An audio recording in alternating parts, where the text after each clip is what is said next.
2 дена молк од владата за ставовите на Бојко Борисов за Frankfurter Allgemeine Zeitung дека македонците се преобратени бугари и дека во Бугарија не постои македонско малцинство.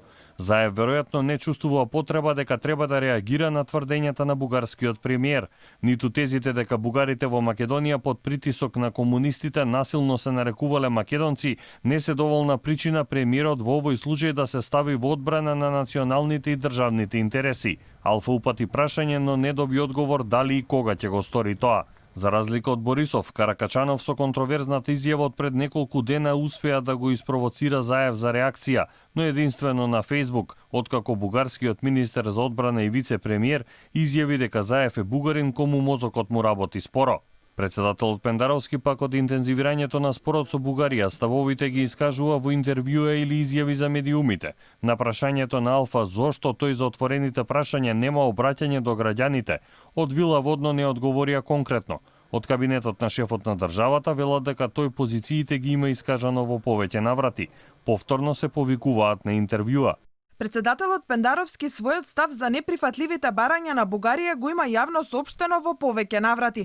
Последен пат го истакна во интервјуто за сервисот на Дојче Веле на македонски јазик, во кој истакна дека македонско-бугарскиот спор може да се реши само ако доследно се почитува достоинството и на македонскиот и на бугарскиот народ и со избегнување на опасната замка на историскиот ревизионизам, кога тој наместо врз факти е заснован врз политички конструкции. На 16 декември председателот треба да се обрати и пред пратениците во собранието.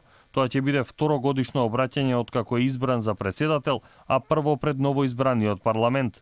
Професорката Елка Јачева Улчар од Институтот за македонски јазик во изјава за Радио Лидер вели дека според незините информации кај нашиот источен сосед има консензус за формулацијата за јазикот. Ова е последниот удар кој се задава на Македонија. Прво се смени името, а сега ќе ни се обезимени јазикот. Моите последни информации се дека во Софија е веќе договорено да се прифати сите службени документи кои ќе се потпишуваат во иднина, да се потпишуваат на службен јазик на Република Северна Македонија.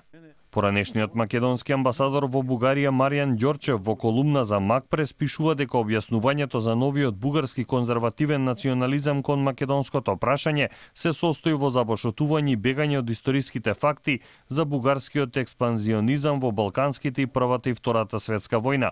Кај бугарите, според Ѓорчев, постои верување за нивна надмоќ над останатите балкански народи.